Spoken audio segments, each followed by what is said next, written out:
हम लोग सारी ज़िंदगी कुछ ना कुछ प्लानिंग करते रहते हैं। कभी कैरियर प्लानिंग, कभी मैरिज प्लानिंग, कभी फाइनेंशियल प्लानिंग, कभी रिटायरमेंट प्लानिंग, और कुछ नहीं तो कल क्या खाना है, कहाँ जाना है, आदि आदि। मगर क्या आपने कभी मौत की प्लानिंग करी है? अब आप कहेंगे, ये कैसा बेहुदा सवाल है। हम प्लानिंग किस चीज़ की करते हैं?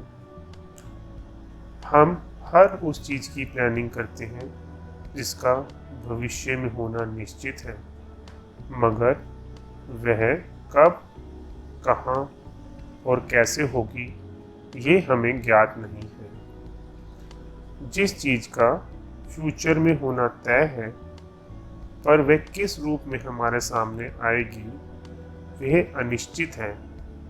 हम उस चीज़ की प्लानिंग करते हैं ताकि जब वह वक्त या चीज़ सामने आए तो हम वेल प्रिपेयर्ड हों और आसानी से उसका सामना कर सकें। जिस प्रकार हमारा बूढ़ा होना तय है और हम रिटायरमेंट प्लानिंग करते हैं ताकि जब हम बूढ़े हो जाएं और पैसा कमाने के योग्य ना रहें तो हमने जो पैसा जवानी के वक्त सेव किया है उससे हमारा बुढ़ापा आराम से निकल सके, हम किसी के आगे मोहताज ना हों। और अगर कोई चीज़ सरप्राइज में आने वाली हो तो हम और ज़्यादा सतर्क हो जाते हैं। अगर मैडम क्लास में बच्चों को कहती है कि मैं आपका सरप्राइज टेस्ट लूँगी तो बच्चों को हमेशा वह पाठ याद रखना पड़ता है कि न जाने कब मैडम सरप्राइज टेस्ट ले लें।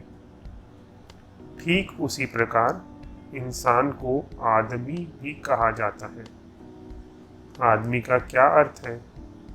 आदमी, आ दम, दम आया तो जिंदा है, दम नहीं आया तो कहानी खत्म। जिस व्यक्ति को यह भी नहीं पता कि वह अगला श्वास लेगा भी या नहीं, वह अपने बुढ़ापे की प्लानिंग कर लेता है। कितनी सरकास्टिक सिचुएशन है। पल की खबर नहीं और सामान 100 बरस का। अर्थात हमें अपने अगले पल का तो पता नहीं कि हम जीवित भी रहेंगे या नहीं, पर हमारी प्लानिंग 100 साल की होती है। कितनी हास्यपूर्ण स्थिति है। विचार कीजिए, आदमी एकदम का, पल की खबर नहीं। तो हमने बाकी सब चीज़ों की प्लानिंग तो कर ली, पर इस चीज़ की क्या प्लानिंग की है? जरा सोचें। आप लाइफ इंश्योरेंस लेते हैं कि हमारे मरने के पश्चात हमारा परिवार सेफ रहे, मगर आपका क्या आप सेफ हैं?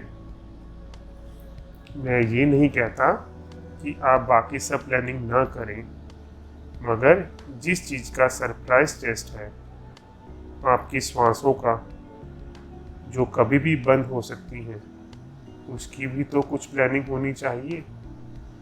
आपने जीवन का बीमा तो करा लिया, पर क्या आपने मौत का बीमा कराया? मौत का बीमा क्या है?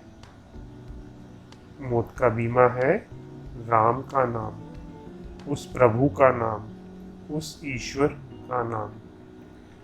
जब आपका शरीर आपका साथ छोड़ देगा और आपकी आत्मा अपनी अनंत यात्रा पर निकलेगी तो उसकी भी तो कुछ प्लानिंग करो। अब वो कैसे होगी? ज़्यादा कुछ नहीं करना, कोई रॉकेट साइंस नहीं है, बहुत सिंपल है। सिर्फ 15 मिनट सुबह और 15 मिनट सोने से पहले अपनी आत्मा के लिए दें। एकांत में बैठें, अपनी आंखें बंद करें और अपने आप से बातें करें। जिस भी समाज में आप रहते हैं, जिस भी भगवान को आप मानते हैं, उसका स्मरण मन ही मन करें।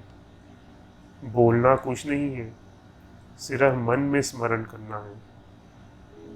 अपने लिए, अपनी आत्मा के लिए कुछ समय निकालना है। दिन में 24 घंटों में से आप 23.5 घंटे संसार के काम करते हैं, परंतु यह आधा घंटा अपने आप को समर्पित करना है। कम से कम 1 महीना इसको करके देखिए, फिर आप अपने में स्वयं फर्क महसूस करेंगे। आपके सोचने में, समझने में बदलाव आएगा। आप अपने को पहले से ज़्यादा खुश महसूस करेंगे और आपको एक ऐसा दोस्त मिल जाएगा जो आपकी हर परेशानी को सुनेगा और आपको उससे बाहर आने में मदद भी करेगा। वे होगी आपकी अंतर आत्मा।